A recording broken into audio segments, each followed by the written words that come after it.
ya, bersih-bersih satu. Kadang-kadang pegang gini ya.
Яғни бұл суреттерді зерттейтін бір ғылым, бір ілім, неология деп атаймыз. Сол сияқты жаңағы бұл суреттерді біз мысалға бөліп шығаруды өттік, жүйке жүйесін өттік, координацияны өттік қой.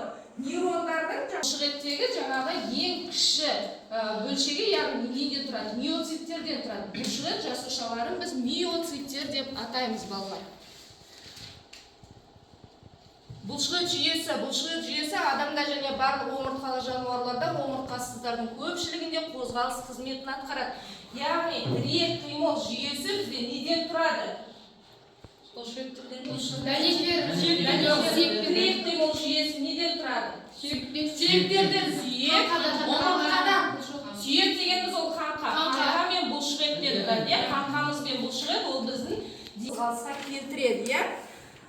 Жақсы. Ағзада қозғалыс қалай жүзеге асады деген сұрақ, жаңағы бізде сүйектермен бұлшықеттің қозғалысы арқылы жүзеге асады. Қозғалысқа не қатысады? Жақсы. Не себепті бұлшықеттер шаршайды?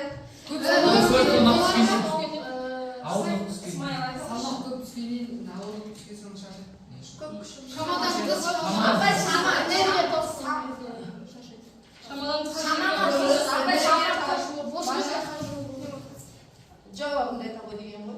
Бұлшықет тасығанда ауырлық түскенде, салмақ түскенде. Дұрыс. Яғни бізде дене жүктемесі көп болған жағдайда бұлшықет қажиды. Жақсы. Сонымен біздің бүгінгі тақырып бізде бұлшықеттің түйгеніміз тұлға бұлшықеті, жамбас, аяқ бұлшықеттер, яғни біз бөліп қараймыз. Бет бұлшықеттер, яғни мимикалық бұлшықеттер дейміз, беттің бұлшықетін мимикалық бұлшықеттер дейміз. Иық бел, қол мен иық белдеуін бөлек қарастырамыз. Аяқ бұлшықеттер, мойын бұлшықеттер, бас бұлшықеттері, іш бұлшықеттері, кеуде бұлшықеттері, тұлға бұлшықеттері болып біз бөліп қарастырады екенбіз. Ары қарай жеке-жеке тоқталып өтсек, мына бізде артқа бұлшықеттері жазып отырсаңдар болады. Қазір ең соңында жаңағы тапсырма болады, сол тапсырманы орындаймыз. Арқа бұлшықеттері бізде міне мынау біздің адамның арқасы, міне арқа бұлшықеттері неден тұрады? Беткей бұлшықеттерден, терең бұлшықеттерден, беткей бұлшықеттерден және ішінде болады ішкі бұлшықеттер, жаңағы терең бұлшықеттер. Бұлардың бәрі бізде неге қатысады? Қолдың қозғалуына қатысатын бұлшықеттер. Жазып аламыз тез-тез. Арқа бұлшықеттері деп екі түрін жазып алсаңдар болады. Жазып алдық па?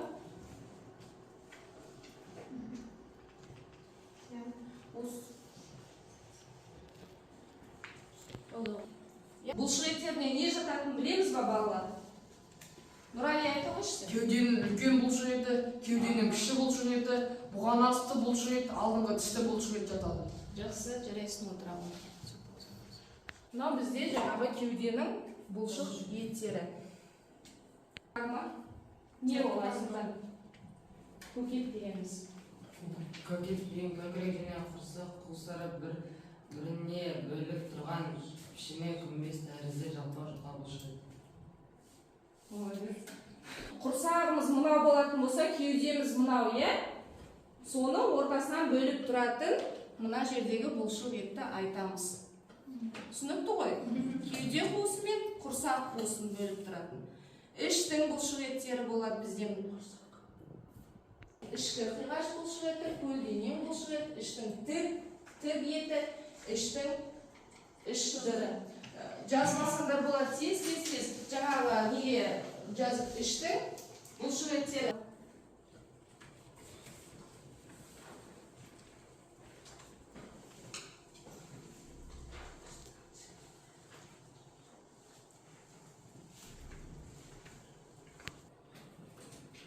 Сыртқы қисық бұлшық ет, сыртқы қисық, іштің көлденең, яғни ішкі жағында мынау.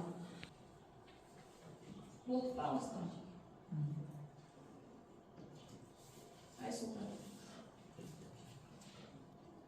Төс бұғана еміздікшеден тұрады. Жазаламыз платизма, мойынның бұлшық еттері платизма және төс бұғана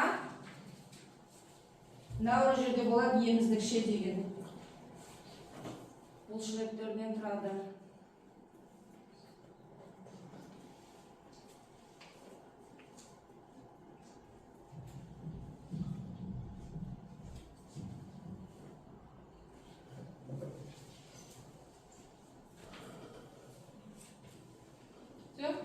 Егер мына жер басып ит мойынды ақырын көтерсе, мына жер уже бұлшық еттер сатылады. Жасаған кезде мұнда жұмыстың барысы бізге яғни мына қолдың бұлшық еті қалай қозғалады, бұлшық еттер қалай қозғалады, осыған жаңағы назар аударамыз. Бүгінгі біздің сабақтағы не? Қолдың бұлшық еттері иық белдеуі дегеніміз яғни мынау біздің иығымыз ғой, иә? Жоқ, ол қолдың сүйектері. Тағы бұғана, сосын жауырын. Кім айтты? Бұғана мен жауырын, иә? Иық белдеуі бізде бұғана мен жауырыннан тұрады. Иық белдеуінің бұлшық еттің үстіңгі жағы мынау жауырынның көлденең өзінің астыңғы жағы, кіші жұмыр ет, үлкен жұмыр ет, жауырынның астыңғы бұлшық еттері келеді. Бұл бізде иық белдеуінің бұлшық еттері. Яғни біздің бұғанамызда, жауырынымызда бұлшық еттермен байланысқан, иә?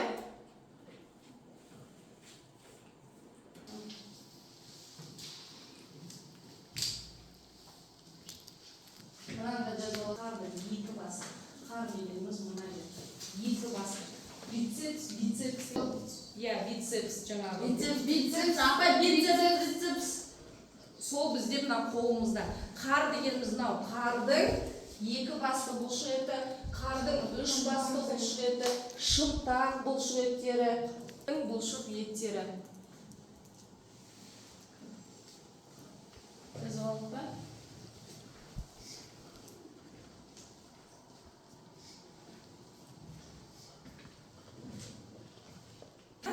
Прицепіміз шылтық жағында, біреуі бүгілуге, біреуі бүгілуге және жазуға. Мынау бізде иық белдеуі, яғни бұғана мен жауырыннан тұрады, иә? Одан кейінгі бізде қолдың еркін қозғалатын сүйектері. Яғни бұл бізде еркін қозғалады, мынау еркін қозғалмайтын. Яғни кішкене ғана бұғана, жауырын, қар сүйектері, шынтақ сүйектері, мынау шыбық сүйек оның қасындағы, білезік сүйектері және ары қарай бізде жаңағы не кетеді.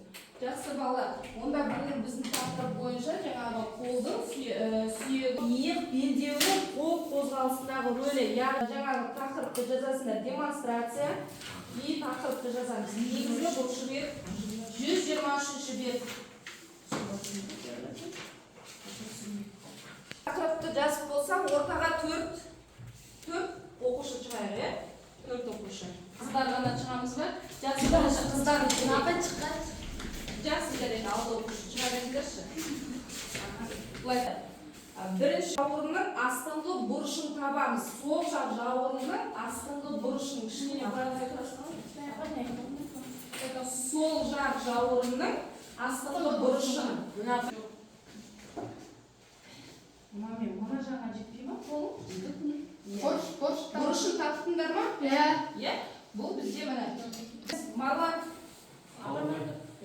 Сол жақ қолымызбен жауырынның ұшын табамыз. Таптық па? Жақсы. Енді көлденеңінен қарай қозғалтамыз. Көлденең былай қозғалтамыз. Жауырындарын қозғалып тұр ма? Неге? Қозғалып керек. Жауырындарын қозғалып тұр. Ашылып тұр. Екінші, қол қозғалысын жоғарғы тік орынға дейін апарыңдар. Тікке дейін апарамыз, е? Сол кезде жаңағы жауырын жылжи ма? Жылжығанын байқаймыз ба? Қозғалады, е? Кішкене қозғалады. Ал бұлай жасасақ, кішкене ашылады, е? Көлденең жасасақ, бұлай қосылады. Жақсы. Қолды сол жақ бұғанаға қойып, е? Жаңағындай қимылдар жасаймыз. Бұғаналар қозғалады ма? Қозғалып тұр ма? Қатты қозғалып тұр ма? Қатты қозғалмайды, е? Қатты қозғалмайды. Бұл жаңағы бізде еркін қозғалатын сүйектерге жатпайды. Бұл еркін қозғалмайтын сүйектер. Еркін қозғалмайды. Қолымызды қай бағытқа жасасақ та, ол бізде еркін қозғалады, е? Ал қозғалмайтын сүйектерге қандай сүйектер жатқызамыз? Шынтақтың айналады екен ғой. Омыртқа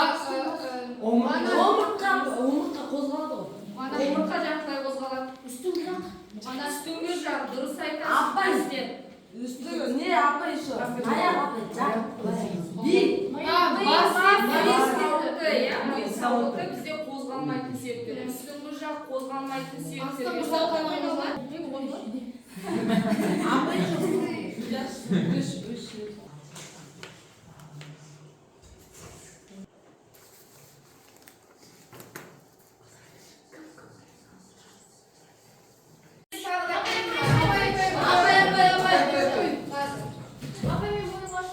іштің бұлшығы қайсы деді жаңа? Іштікі жаймен.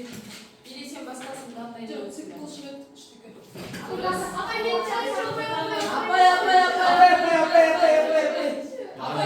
Айсұлтан, қайсы?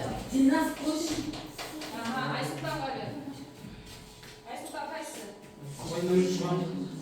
Дұрыс, молодец. Апай. Ұзақ. Нені? Іште бұлшығын апай?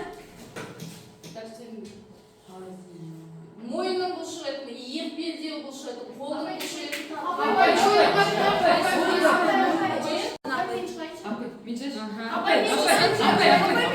Смайл. Жоқ, дұрыс емес.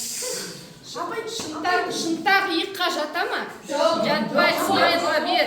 Ұзақ. Ең басылмайды. Иә. Сосын не дедік? Мойынның бұлшығы тағы да. Апай, кеудеге жүр, кеудеге. Жақсы, жарайсыздар. Мадина, келе ғой. Апай, мен шығайын. Иә. Апай, кеудеге жүр, кеудеге. Апай, мен шығайын. Апай, мен Ада жетпейміз. Үлкен жұмыр келген. Мадинаға берші. Апай кім шығады деп Қайсы? Иық белдеуі. Так, кеуде бұлшықтыр. Жақсы. Нұрали. Мыналар үш басты бұлшығы, екі басты бұлшығы қайсына жатады ол? Мойын бітіне бар. Жоқ. Жаңа айтты ғой, бицепс және трицепс дегендер. Басылмай жатыр ма не? Ол да бір басылды, е? Жақсы. Шынтақ бұлшығы.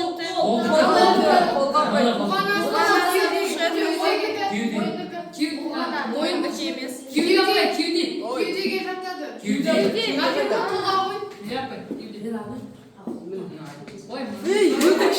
дұрыс, иә? Сонымен бізде мынау барлық бұлшықтар. Сонымен бүгінгі сабақта не түсіндік?